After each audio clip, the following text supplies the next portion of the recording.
Bien, hermanos, ya leímos los 3 versículos sobre los cuales vamos a comentar, pero voy a detenerme hoy día en el primero.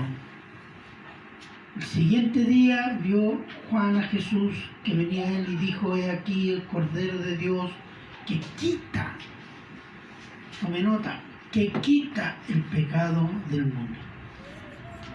Vamos a introducirnos. ¿Cuánto piensa en Cristo usted? ¿No está afligido? ¿Cuando hay necesidad? ¿Cuando vamos a venir al culto? ¿Cuando tengo que orar? ¿Cuando tengo que leer la Biblia? Bueno, hablar, pensar, amar, imitar a Cristo es el tema de la vida del cristiano. Esa es la vida del cristiano. Por algo se nos llama cristianos, que quiere decir pequeños cristos. Que en la antigüedad fue un mote para reírse de los creyentes en Cristo. Pero quedó como título. Somos cristianos, pequeños cristos. Cristo es nuestro creador, redentor y juez, anunciado a lo largo de todos los años del Antiguo Testamento y testimoniado su venida a Israel en los 4 evangelios, explicado en las cartas apostólicas y anunciada su gloriosa segunda venida en Apocalipsis, y viene como rey y juez para el mundo y como salvador de su pueblo y gloria de todos los salvos por fe en Cristo.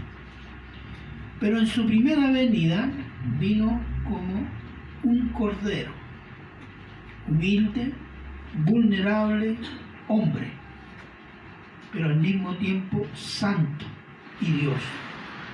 Y como hombre sin pecado, es el Cordero de Dios que quita el pecado del mundo.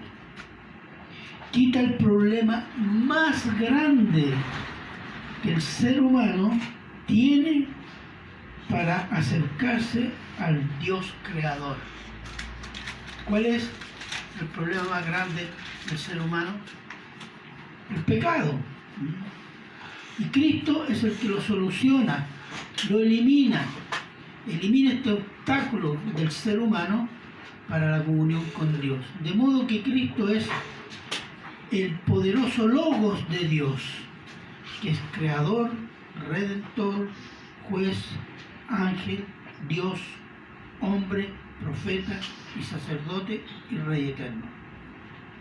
Título de este sermón será la centralidad de Cristo en la creación, en el juicio y en la salvación. ¿Por qué?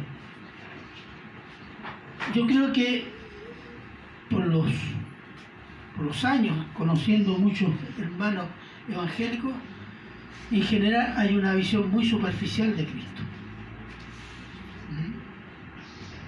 Sí, hay cosas que sabemos de memoria, pero por ser tan habituales, ya no les perdemos el valor y el peso.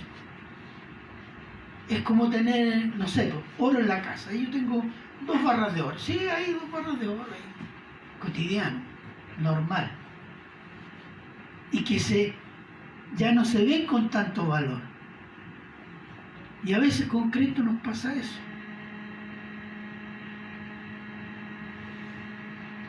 Y la razón es que no profundizamos la relación con Cristo por medio de su palabra.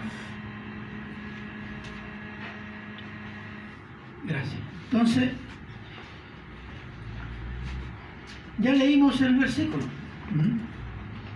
Título ya lo dije.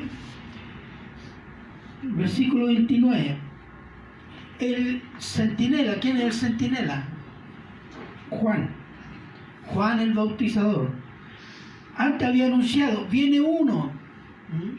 Ahora dice, he aquí está, ese es. Lo presenta a Israel de persona.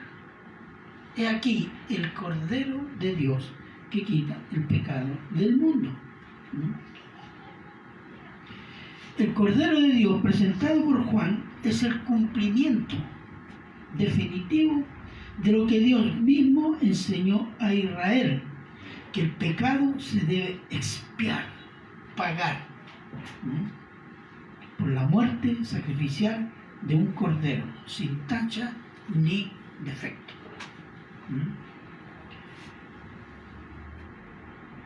Levítico 4:1-5.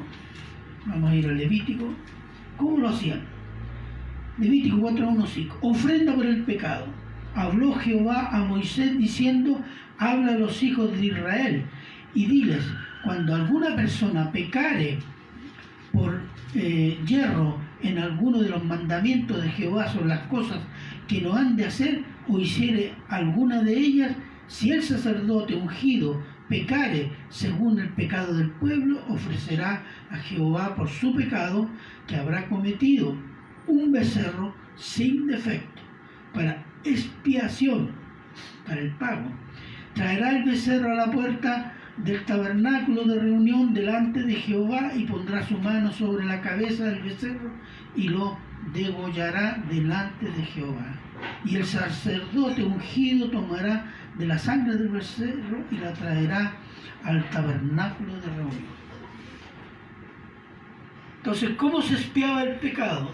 Un animal joven, sin defecto, sin tacha, que se degollaba y se reunía su sangre y se llevaba al tabernáculo. Se ofrecía como sacrificio por el pecado. Entonces, los sacrificios de animales, según la ley, estamos hablando del Antiguo Testamento, podían ser por el pecado, por la paz, por la victoria en la guerra, por gratitud, por purificación. Pero el sacrificio de animales, al tiempo de la ley en Israel, era practicado por los hombres antes de la ley mosaica. Ya era practicado porque el primer sacrificio de animales, ¿quién lo hizo? Dios. Génesis 3:21. Si alguien puede estar ahí, por favor.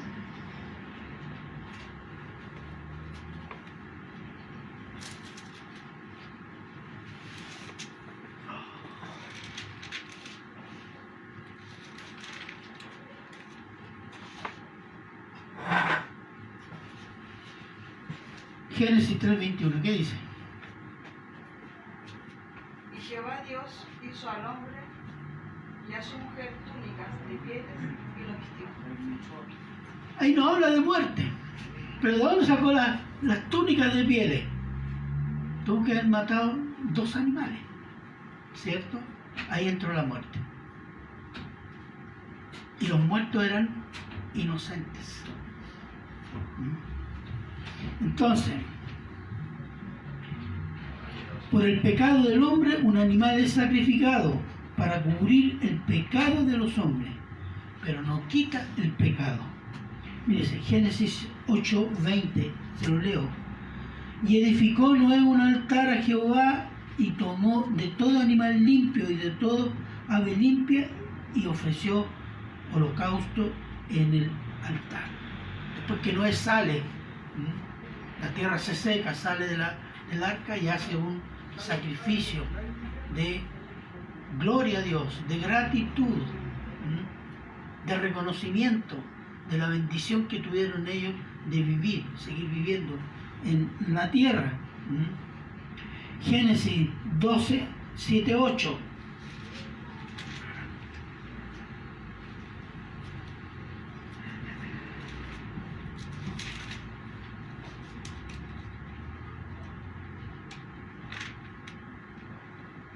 ¿Quién lo tiene?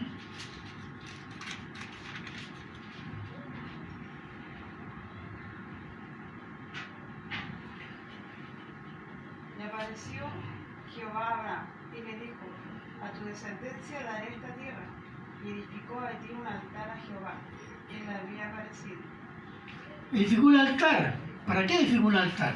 ¿Cuál era la tradición o la costumbre de adoración? Sacrificar un animal. Miren lo que dice Génesis 22:7-8. Entonces va Abraham con su hijo Isaac porque Dios le dijo, sacrifícame tu hijo. Y fueron al monte Moriah. Entonces habló Isaac a Abraham, su padre, y dijo, Padre mío. Y éste respondió, heme aquí mi hijo. Y él dijo, he aquí el fuego y la leña, mas ¿dónde está el cordero para el holocausto? Y respondió Abraham, Dios se proveerá de cordero para el holocausto, hijo mío. E iban juntos. Dios se proveyó de un cordero. Miles de años después, Juan dice, he aquí el cordero de Dios. Dios proveyó un cordero. No es el tiempo, o la duración del tiempo, no. Dios cumple. Y después de miles de años, Él había preparado un cordero para quitar el pecado del mundo, no cubrirlo, quitarlo. Y esa es la diferencia entre el sacrificio de Cristo y el sacrificio de los animales. Y después de estos miles de años, Dios se provee de un cordero para quitar el pecado del mundo. Hasta ese momento, Dios aceptaba los sacrificios de animales. De animales, pero no de seres humanos. ¿Por qué? En ese tiempo, y hasta no hace muchos años o siglos, el sacrificio humano en muchas partes era bastante común. Pero tiene dos problemas. El sacrificio humano era practicado por las religiones que vivían en Canaán, en el Oriente, en las Américas. Maya, azteca, inca practicaban el sacrificio humano y sacrificaban jóvenes, mujeres jóvenes y vírgenes, sacrificaban niños, guaguas, como se diría. Entonces, todo eso, ese rito para apaciguar un Dios furioso, era un rito de inspiración satánica. ¿Por qué? Porque el sacrificio de seres humanos es un asesinato para el cual Dios exige el pago de la vida del asesino. ¿Por qué? Porque el hombre es un atentado a la imagen y semejanza de Dios. Eso está vigente, ¿eh? Solo que los hombres se creen más misericordiosos que Dios. Entonces dicen, no, al que matan no lo vamos a condenarlo a muerte. Porque los hombres se creen más misericordiosos que Dios. Por eso hay tantos problemas, entre paréntesis. Bueno, primero, eso. Y segundo, no expía el pecado, sino que lo agrava, porque además se sacrifica a los demonios. Y tercero, un pecador no puede expiar el pecado de otro pecador. Cada uno expía su pecado con el juicio que está sobre nosotros. ¿Cuál es? La muerte. La muerte. El sacrificio de un cordero o de otro animal, aunque siendo este animal dominado por el pecado, ¿cuál es la diferencia entonces? Que el animal es inocente, hermano. El hombre es responsable del pecado y está en constante rebelión. Pero el animal es inocente. Y el animal más débil, más inocente, menos agresivo, ¿cuál es? Los corderos. ¿Qué defensa tiene un cordero? No tiene garra, no tiene colmillo. ¿Qué tiene? Esta parte dura, el cabecero. Pero no es más que eso. Dependen del que los pastorea, del hombre.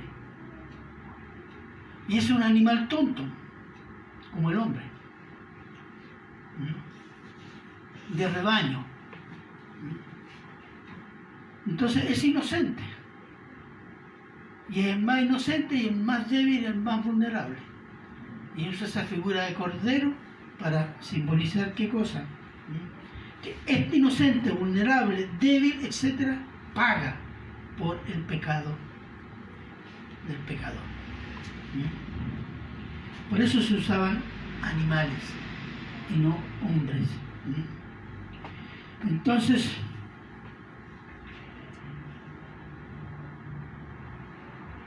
veamos Hebreos 10, 1 al 12. Se lo voy a leer yo. Hebreos 10. Ay, que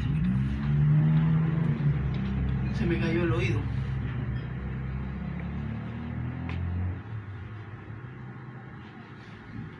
Hebreos 10, Hebreos 10, acá está.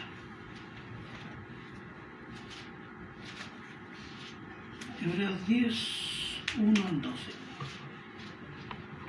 Este es un pasaje. Dice, porque la ley, teniendo la sombra de los bienes venideros, no la imagen misma de las cosas, es decir, todos los ritos de la ley son sombra de lo que tiene que venir. El cordero, el animal que se sacrificaba bajo la ley en el altar en Jerusalén, es sombra de ¿qué? De la cruz de Cristo. No la realidad de las cosas. La realidad, ¿cuál era? La que tenía que venir, Cristo en la cruz. Y sigue diciendo, no la imagen misma de las cosas nunca puede, por los mismos sacrificios que se ofrecen continuamente cada año, hacer perfecto a los que se acercan. De otra manera, cesarían de ofrecerse, pues los que tributan este culto limpios una vez no tendrían ya más conciencia de pecado. Pero en estos sacrificios cada año se hace memoria de los pecados. Es decir, estamos siempre pagando por nuestros pecados. Las fiestas anuales, o un acercamiento personal o familiar, etcétera, siempre para expiar el pecado, para pagar el pecado. Pero en estos sacrificios cada año se hace memoria de los pecados, porque la sangre de los toros y de los machos cabríos no puede quitar los pecados. Por lo cual, entrando en el mundo, dice, sacrificio y ofrenda no quisiste, mas me preparaste cuerpo. Holocaustos y expiaciones por el pecado no te agradaron. Entonces dije, he aquí que vengo, oh Dios, para hacer tu voluntad, como en el rollo del libro está escrito de mí. Está hablando del anuncio de la venida del Cordero. Quita el sacrificio de los animales, y aquí vengo yo, a hacer lo que tú quieres que yo haga. Y después dice, diciendo primero, sacrificio y ofrenda y holocausto y expiaciones por el pecado, no quisiste ni te agradaron, las cuales cosas se ofrecen según la ley. Y diciendo luego, he aquí que vengo, oh Dios, para hacer tu voluntad, quítalo primero para establecer esto último. En esa voluntad somos santificados mediante la ofrenda del cuerpo de Jesucristo, hecho una vez para siempre. ¿Por qué? Porque no cubre el pecado, lo quita. Versículo 11, ciertamente todo sacerdote está día tras día ministrando y ofreciendo muchas veces los mismos sacrificios que nunca pueden quitar los pecados. Pero Cristo, habiendo ofrecido una vez para siempre un solo sacrificio por los pecados, se ha sentado a la diestra de Dios. Entonces, cuando Juan dice, he aquí el Cordero que quita el pecado del mundo, se están cumpliendo muchas profecías del Antiguo Testamento. Los anuncios y las profecías que se habían hecho de la venida del Mesías. Cristo es el Cordero de Dios que realiza el sacrificio definitivo por los pecados. Ya no necesitamos que este sacrificio, no sé, se levante el pan y el vino y diga, aquí está Cristo, y lo sacrificamos todos los domingos. ¿Por qué? Porque el sacrificio fue definitivo y tiene efectos eternos.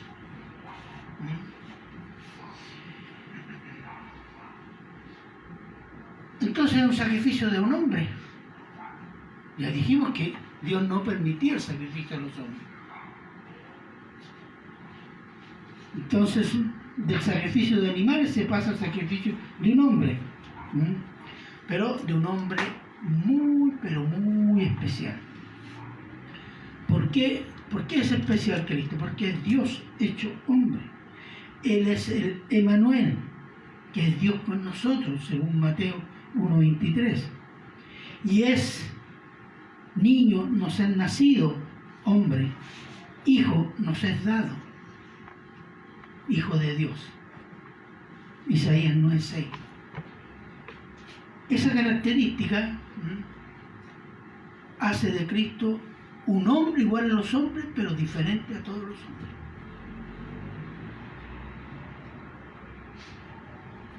Y debía ser Dios. ¿Por qué debía ser Dios? Veamos Isaías 45, 21, 22.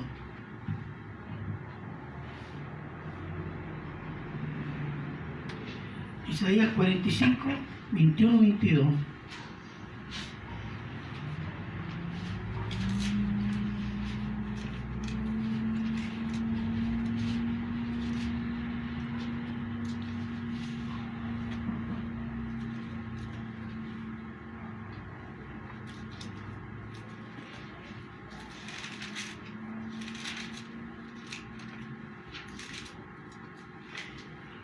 ¿Quién lo tiene?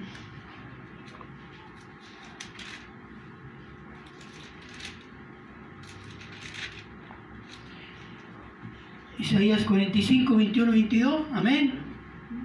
Proclamad y haceros acercarse y entren todos en consulta. ¿Quieres oír esto desde el principio y lo tiene dicho desde entonces?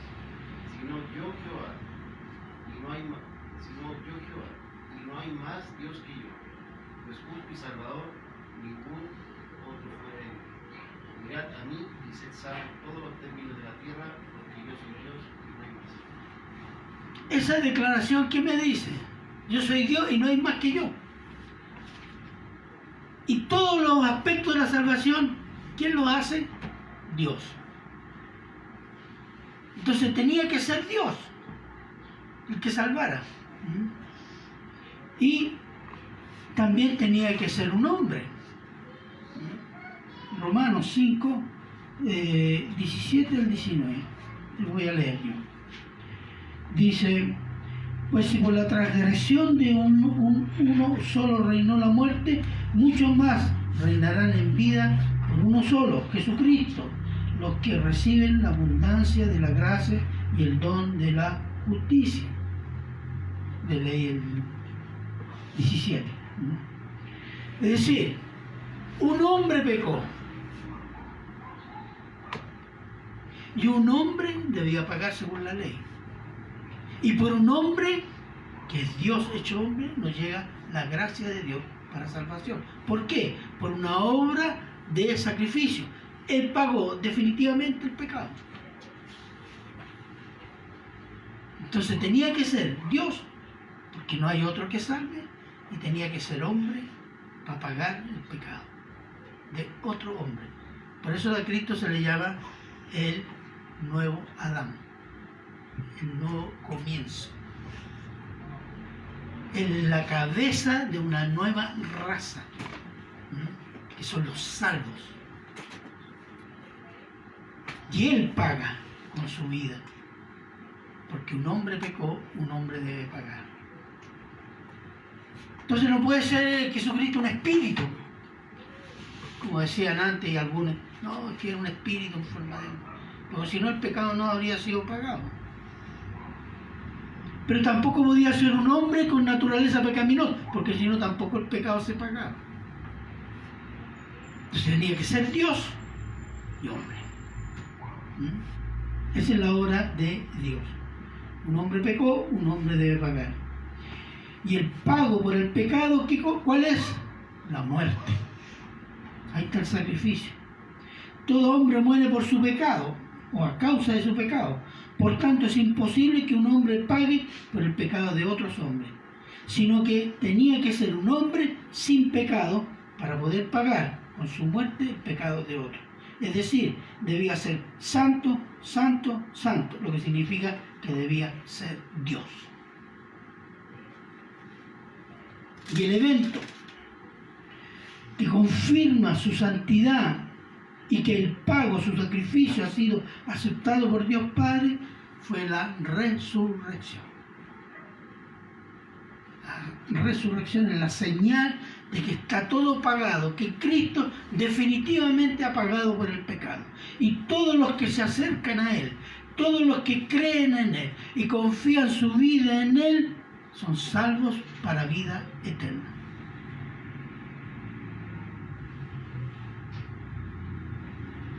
Su pecado, el de ayer, el de hoy, el de mañana, por el sacrificio de Cristo y por su fe en Cristo está pagado. Por eso dice, quita el pecado del mundo, o de los pecadores en este caso. Solo el Señor Jesús pudo derrotar el pecado, vencer la muerte y al mundo y quitarle el poder al diablo. ¿Por qué? ¿Por qué no podía ser un hombre devoto a Dios? Un hombre santo, que ama a Dios. ¿No podía ser ese hombre? ¿Se acuerdan lo que dijo Isaías cuando vio la imagen de Dios sentado en su trono en el templo? ¡Ay de mí! Juicio. Porque soy hombre de labios inmundos, de un pueblo de labios más inmundos. Isaías en ese momento tal vez era el profeta y el hombre más santo que hubiera habido en Israel, en ese momento. Y él dice eso. ¿Por qué? Por la naturaleza del pecado que existe en el ser humano. Y aquí entramos a otro tema. Cuando se dice que el Cordero quita el pecado del mundo, ¿tenemos idea de lo que quita? ¿Qué cosa cubre el pecado? ¿Qué peso tiene el pecado? Ay, que no me deja hacer esto, no me deja amar. Tiene mucho más. Nosotros somos parte de la creación. El pecado ha contaminado a toda la creación, hermano. Ha contaminado a toda la creación. Los seres vivos, animales, vegetales, minerales. Es decir, todo envejece, todo se deteriora, todo muere, todo es mortal. Y esa mortandad o mortalidad es universal. El pecado tiene una característica que es universal. Si el único que está libre de pecado es Dios y los ángeles santos, los demás, todos están dominados por el pecado.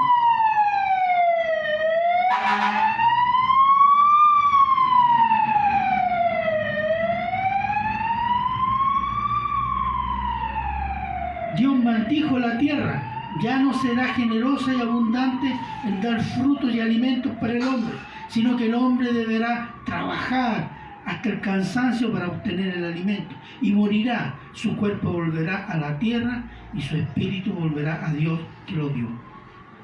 Hay dos versículos de Génesis 3, 17 y 19 y ese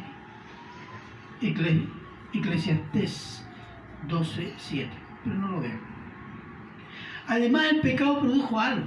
¿Se acuerda que en Génesis qué dice el Señor? Vio séptimo día, dijo que todo era sexto día, dijo que todo era bueno en gran manera. Y el séptimo día, ¿qué hizo Dios? Santificó el séptimo día y Dios, ¿qué hizo? Reposó. de la obra que había hecho. ¿Pero qué hizo el pecado? Vea Juan 5:17, por favor.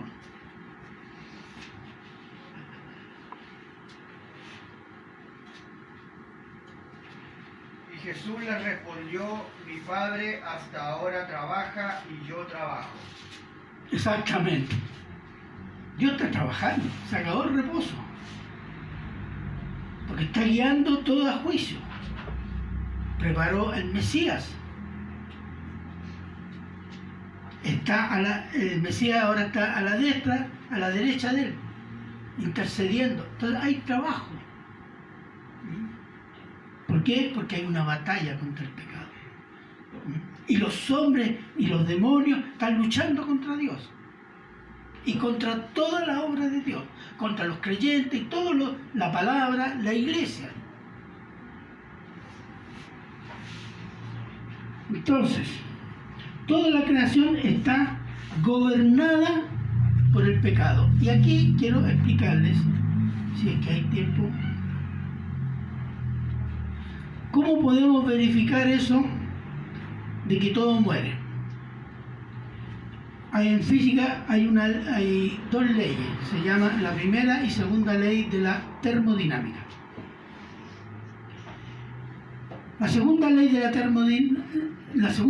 termodinámica, que es la que vamos a centrarnos después, pero la primera ley dice que toda masa, y eso habla de cuerpo animal, cuerpo vegetal, cuerpo mineral, la tierra misma, produce energía, y esta es constante, pero muta, cambia. La energía no se pierde, se va al espacio, desaparece, se atomiza, etc. Muta, cambia. Entonces, la segunda ley dice que toda mutación de la energía de la masa o de toda masa no vuelve a su rol, a su fuerza y rol original. Un ejemplo, por ejemplo, la benzina, al consumirse, da energía para mover un vehículo. Esa energía mutua en gas que queda en el aire. Esa energía no se perdió, se transforma en gas, pero ya no sirve para producir energía, movimiento. ¿Se fija? Muere la benzina, se acaba. Lo mismo pasa con el cuerpo animal. Consume alimentos para mantenerse, tener energía, trabajar, moverse, etc. Esa energía, ese calor se consuma y se disipa en el ambiente, pero ya no sirve para mantener el cuerpo. En ese proceso de consumir la energía, el cuerpo envejece. Y hay un lento proceso de deterioro con los años. Todo físico y químico conoce esa ley, la segunda ley de la termodinámica. Entonces, ¿qué es lo que hay? Hay un proceso de involución de todas las cosas. No hay evolución. La evolución dice que estamos yendo de lo inferior a lo superior, que estamos yendo a cosas mucho mejores, porque estamos evolucionando. No. Toda la creación está involucionando.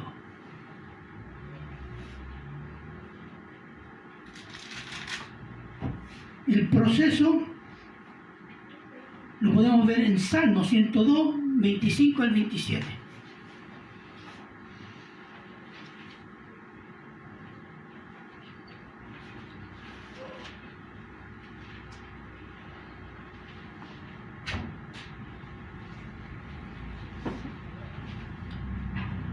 Salmo 102, 25 al 27. ¿Quién lo puede leer, por favor?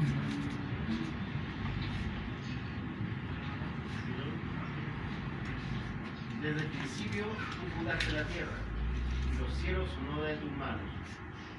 Ellos perecerán, mas tú permanecerás, y todos ellos como una vestidura se envejecerán.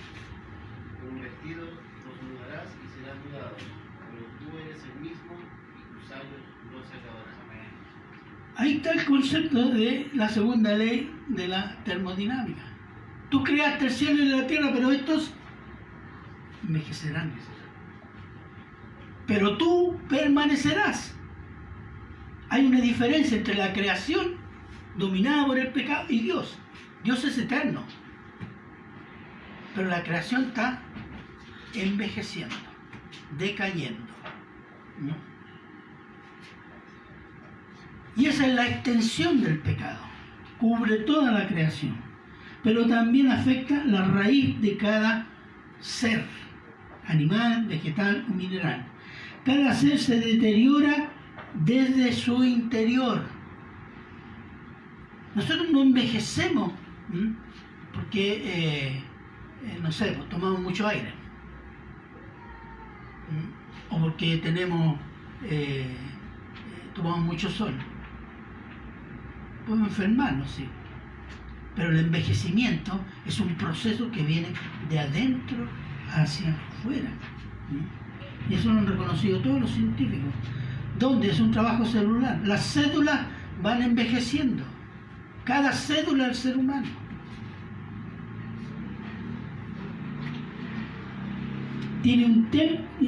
Todo el cuerpo humano tiene un tiempo de vida y funcionamiento, según la ley de la termodinámica.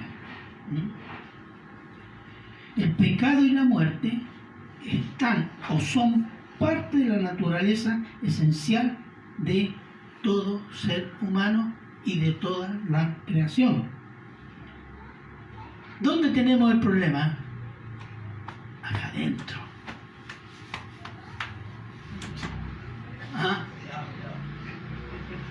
De adentro hacia afuera.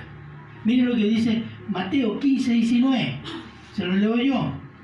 Porque del corazón salen los malos pensamientos, los homicidios, los adulterios, las fornicaciones, los hurtos, los falsos testimonios, las blasfemias. ¿De dónde salen? Es que me provocaron, me enseñaron. No, salen de acá adentro, de nuestra naturaleza pecaminosa. Y eso corrompe. El hombre no ha perdido la imagen y semejanza de Dios, pero sus pensamientos son solo el mal. Nunca pensamos tanto en Dios. ¿La voluntad cuál es? La voluntad es agradarme a sí mismo y no agradar a Dios. Mis emociones, ¿cuáles son? Odio, desprecio y amor por sí mismo. Nunca amor por Dios. Moral. Nuestra carne nos pide ser morales. Entonces, tenemos esa naturaleza pecaminosa. Por eso no podía ser un hombre el que pagara el pecado. Por esa dimensión que tiene el pecado. En extensión y en profundidad. Yo siempre he dicho, nosotros no conocemos la profundidad de nuestra naturaleza pecaminosa. Y no la podemos conocer si no conocemos a Dios, hermanos. Si no pensamos más en Cristo, conocemos más a Cristo, amamos más a Cristo. Eso nos va a dar la profundidad de nuestra miseria, corrupción.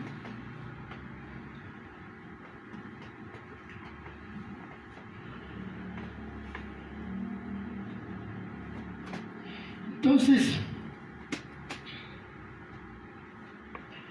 y somos salvos de dentro hacia afuera. ¿Cómo?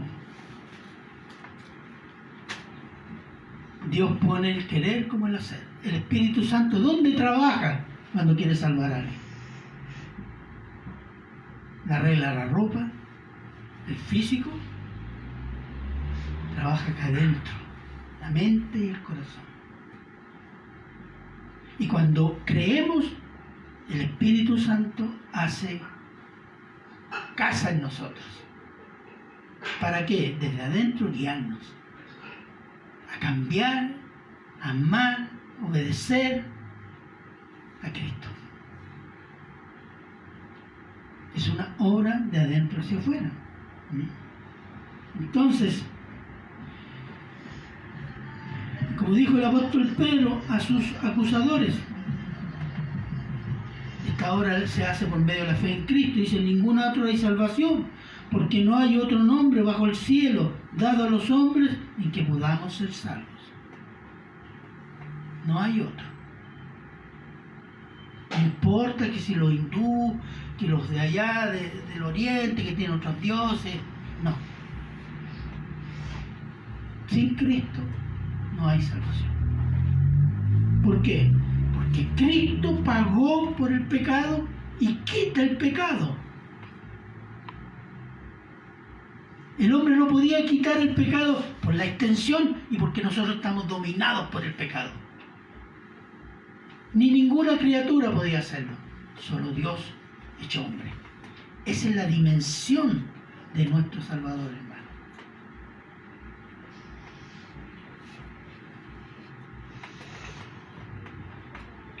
Ahora, quien proclame y enseña que Cristo, el Cordero que quita el pecado del mundo, necesita la ayuda de la Virgen María, del bautismo del hombre, del hablar en lengua, de las obras del hombre, de la ley del hombre, del dinero del hombre, de los profetas y apóstoles ungidos por hombres, está inspirado por el espíritu del anticristo y desconoce la extensión y profundidad de su pecado y no conoce a Dios ni a su Hijo Jesucristo. El Cordero no necesitó la ayuda de los hombres, ni de la Virgen María, como dicen los católicos. Agregar algo a Cristo es una blasfemia, es una herejía, es ofender a Dios y a su Hijo Jesucristo, despreciar su obra, reducir a Cristo a la altura de un hombre y divinizar a los hombres.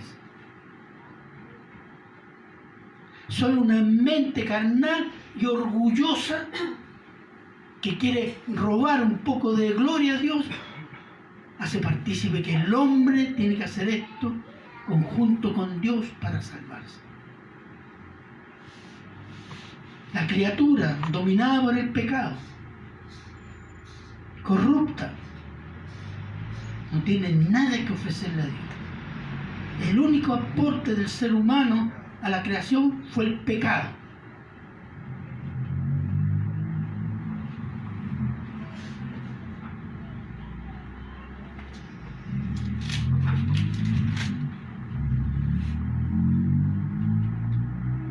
Toda religión que dice que el hombre debe hacer algo para salvarse de su pecado es la religión del anticristo, que pone a Cristo, el Cordero de Dios,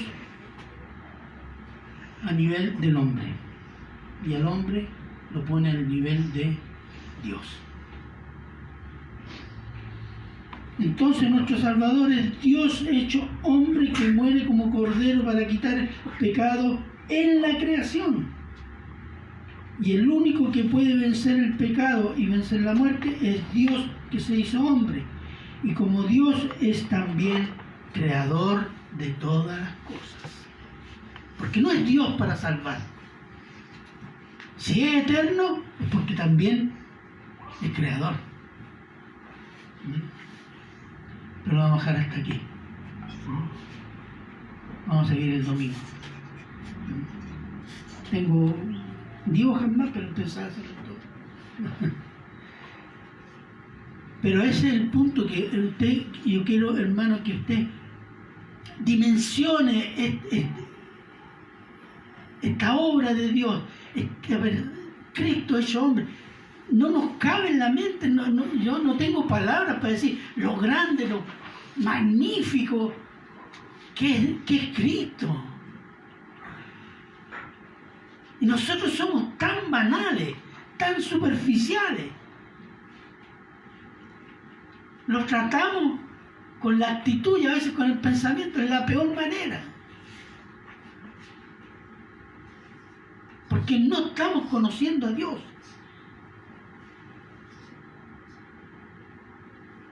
El hombre que conoce a Dios se va a arrodillar ante Él y decir, soy un inmundo y gracias por salvarme.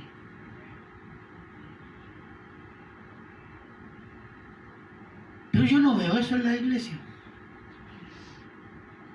Ven aquí el poder del Espíritu Santo. Y vamos saltando.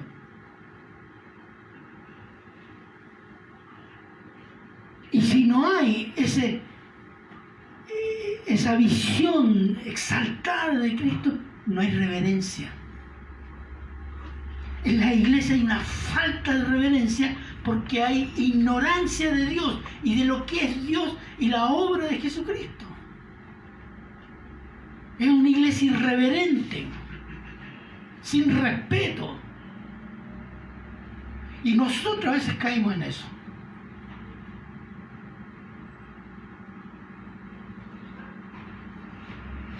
Él fue el que quitó el pecado del mundo. El pecado que domina la creación, hermano. Y su salvación es por la eternidad. Y el pecado ese que nos domina, que todos los días peleamos. No hay otro. Y lo miramos a huevo ese.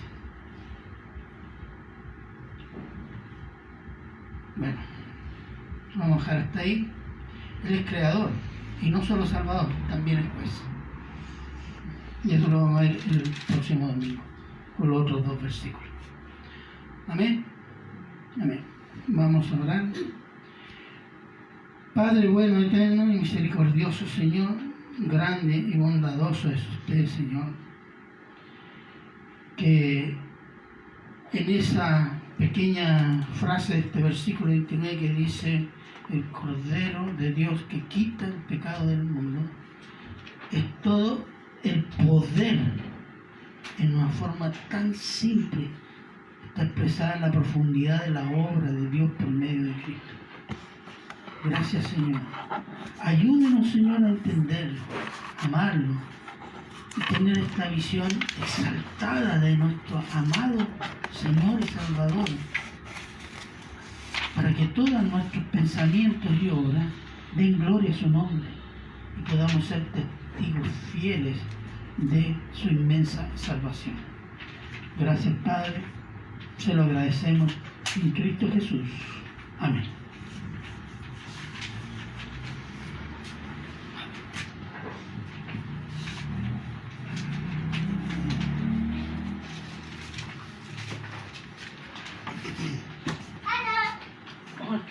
He aquí el Cordero de Dios que quita el pecado del mundo. Buen texto. Para los del instituto, a ver una tarea. ¿Qué pensaba Juan cuando el mundo? ¿Quiénes son ese mundo? La humanidad. Buena pregunta. ¿Todo el mundo?